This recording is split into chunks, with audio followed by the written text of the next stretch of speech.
누가복음 15회차 묵상입니다. 성경 본문은 누가복음 3장 1절에서 6절입니다. 디베료 황제가 통치한 지 15해, 곧 본디오 빌라도가 유대의 총독으로, 헤롯이 갈릴리의 분봉왕으로, 그 동생 빌립이 이두레와 드라고니 지방의 분봉왕으로, 루사니아가 아빌레네의 분봉왕으로, 안나스와 가야바가 대제사장으로 있을 때에 하나님의 말씀이 빈들에서 사가랴의 아들 요한에게 임한지라. 요한이 요단강 부근 각처에 와서 죄사함을 받게 하는 회개의 세례를 전파하니, 선지자 이사야의 책에 쓴 바 광야에 외치는 자의 소리가 있어 이르되, 너희는 주의 길을 준비하라. 그의 오실 길을 곧게 하라. 모든 골짜기가 메워지고 모든 산과 작은 산이 낮아지고 굽은 것이 곧아지고 험한 길이 평탄하여질 것이요 모든 육체가 하나님의 구원하심을 보리라 함과 같으니라. 주요 묵상 구절은 3절입니다. 요한이 요단강 부근 각처에 와서 죄사함을 받게 하는 회개의 세례를 전파하니. 제목: 하나님 앞에서 회개함으로 구원의 선물을 받으라. 이 본문은 세례 요한이 사역한 때와 그의 회개 세례의 전파 및 내용을 기록하고 있습니다. 빌라도가 유대의 총독이었고 헤롯이 갈릴리의 분봉 왕이었고 안나스와 가야바가 대제사장 때에 요한이 하나님께 말씀을 광야에서 받았고 이사야 예언대로 광야의 외치는 자의 소리가 되어 회개의 세례를 전파하고 있는 것입니다. 사복음서 모두에 세례 요한에 대한 내용이 나오는데 오직 누가복음에서만 세례 요한 당시의 정치 지도자와 종교 지도자를 자세하게 적고 있습니다.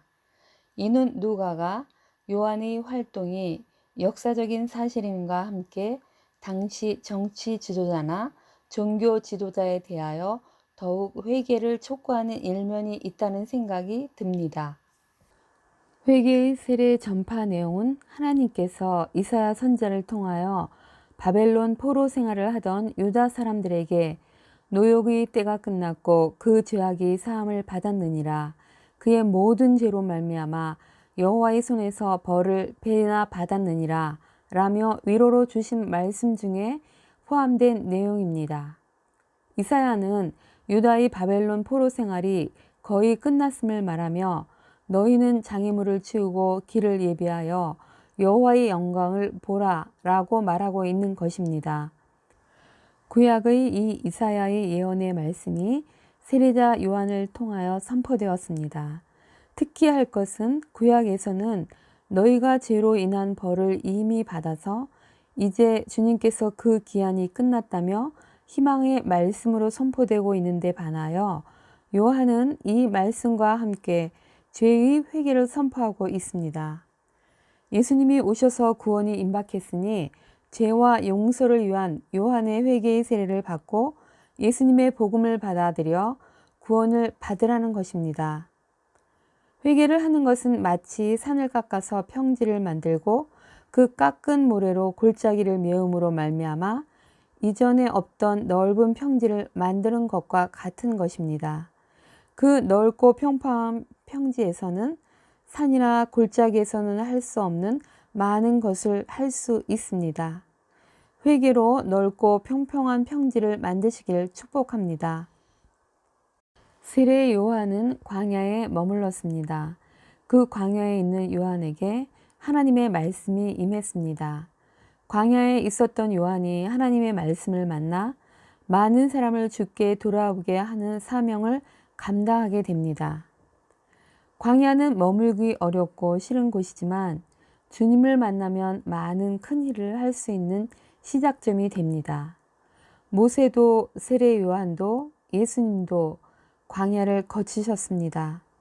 우리도 광야를 거칩니다. 광야는 주님을 만날 수 있는 곳이지만 한편 사탄 마귀의 시험이 있는 곳입니다. 말씀으로 준비되지 않으면 실족할 수 있는 곳입니다. 그래서 광야에서 주님을 만나는 것이 중요하고 주님을 만나는 여부에 따라 그 결과는 많이 달라질 것입니다. 출애굽한 이스라엘 민족이 가나안을 들어가기 전에 정탐꾼들이 광야의 길 같았던 40일을 정탐하고 그 결과를 보고할 때 믿음으로 반응하지 못했던 이들로 인하여 그들이 하루가 1년이 되어 이스라엘 민족이 40년을 광야에서 방황한 것을 성경을 통해서 우리는 알게 됩니다. 주님, 우리가 광야를 만났을 때 광야에 숨겨진 보물을 보기보다는 뜨겁게 내리쬐는 햇빛과 밤에 활동하는 야수로 인한 두려움과 절망 가운데 믿음이 아니라 원망을, 불평을 쏟아놓는 연약한 존재입니다. 주님, 이런 저희를 불쌍히 여겨 주옵소서. 그리고 얼른 회개를 통하여 눈이 열려 믿음으로 광야를 보게 하옵소서. 그리하여 주님이 예비하신 그 구원을, 복을 받게 하옵소서. 인생의 광야를 지나고 있습니까? 먼저 회개를 하여 길을 만드십시오. 주님을 만나시고 믿음으로 반응하시길 축복합니다. 그리하여 여호수아와 갈렙처럼 가나안에 입성하시길 축복합니다. 광야였는 줄 알았는데 오아시스가 있는 아름답고 물이 풍부한 곳이었음을 알게 되는 복을 받으시길 축복합니다. 아멘. 오늘을 사는 지혜. 오늘은 회개의 세례를 받는 날입니다. 성령님께 잘못한 것을 깨닫게 해달라고 기도하시고 잘못한 것을 주님께 고하여 죄를 없애는 날이 되시길 바랍니다. 그리고 순백의 깃털처럼 나는 깨끗해졌음을 선포하십시오. 죄 없는 자로 자유로운 삶을 누리며 주님이 예비하신 복을 받으시길 축복합니다. 아멘.